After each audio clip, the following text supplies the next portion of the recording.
1905 में उनका जन्म हुआ और संगीत तो उन्हें जैसे विरासत में ही मिला था। फिर 1924 में वो राजा बने और 1947 में जब वो इस दुनिया से गए तो अपने पीछे कला की एक इतनी बड़ी धरोहर छोड़ गए जो आज भी जिंदा है। महाराजा चक्रधर सिंह का जो सबसे बड़ा योगदान माना जाता है वो शायद शास्त्रीय नृत्य कत्थक के लिए था। उन्होंने इस कला को सिर्फ बचाया ही नहीं बल्कि उसे एक बिल्कुल नई दिशा दी, एक नया आकार दिया। और सबसे दिलचस्प बात क्या है पता है? उन्होंने रायगढ़ कथक घराने की नींव रखी।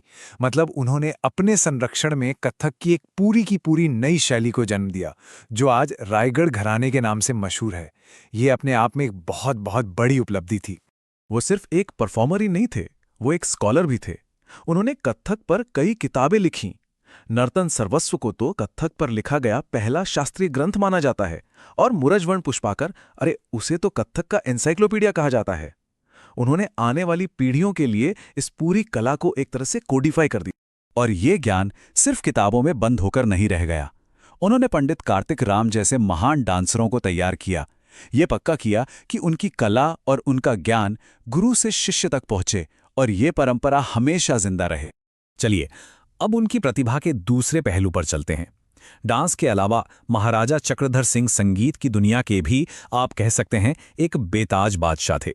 वो दो बहुत ही जरूरी भारतीय शास्त्रीय साजों के उस्ताद थे।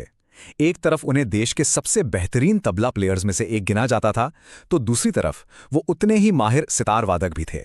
एक ही समय में इन दोनों पर इतनी पकड़ रखना सच में असाधारण बात है। अब एक बड़ा ही मजेदार किस्सा सुनिए। बात है 1939 की। भारत के वाइसरॉय लॉर्ड लिलिथगो रायगढ़ आए हुए थे, तो जाहिर है उनके सम्मान में एक बहुत बड़ा म्यूजिक कॉन्सर्ट रखा गया था। तो महफिल चल रही थी और अचानक सब हैरान रह गए। महाराजा चक्रधर सिंह खुद स्टेज पर संगीतकारों के साथ बैठ गए और तबले पर उनका साथ देने लगे। जरा सोचिए वो सीन, एक राजा वाइसरॉय के सामने एक संगीतकार की तरह परफॉर्म कर रहा है। और वाइसरॉय उनकी कला से इतने ज्यादा इंप्रेस हुए कि उन्होंने महाराजा चक्रधर सिंह को वहीं के वहीं संगीत सम्राट यानी एम्परर ऑफ म्यूजिक का खिताब दे दिया। ये उनकी प्रतिभा का शायद सबसे बड़ा सम्मान था। अरे कहानी अभी खत्म नहीं हुई है। डांस और म्यूजिक के अलावा महाराजा की प्रतिभा का एक तीसरा पहलू भी था और वो था साहित्य। उनकी भाषाओं पर पकड़ कमाल की थी। उन्होंने संस्कृत, ब्रज, उर्दू और हिंदी इन सभी भाषाओं में महारत हासिल की और बड़ी बड़ी रचनाएं लिखीं। संस्कृत में रत्न मंजूषा से लेकर उर्दू में जोश कहरत तक उनका लिटरेरी कैनवस बहुत बड़ा था। और ऐसा नहीं कि वो सिर्फ एक ही तरह की चीजें लिखते थे। उन्होंने उपन्यास लिखे, नाटक लिखे, कविताएं भी लिखीं। ये दिखाता है कि वो साहित्य में भी एक क्रिएटिव आर्टिस्ट थे, सिर्फ एक टेक्निकल राइटर नहीं।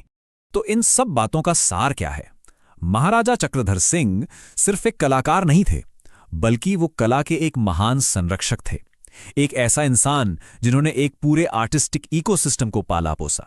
ये बहुत जरूरी बात है।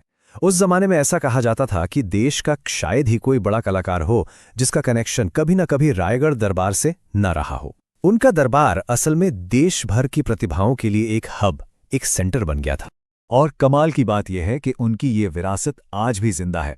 उन्हीं की याद में हर साल रायगढ़ में चक्रधर समारोह होता है, जो आज देश के सबसे प्रतिष्ठित संगीत और नृत्य उत्सवों में से एक है। तो ये कहानी हमें एक बड़े सवाल पर लाकर छोड़ देती है। महाराजा चक्रधर सिंह की कहानी हमें दिखाती है कि एक शासक अपनी शक्ति का इस्तेमाल कला और संस्कृति को बचाने और उसे नई ऊंचाइयों पर ले जाने के लिए कैसे कर सकता है। उनकी जिंदगी इस बात का एक शानदार उदाहरण है।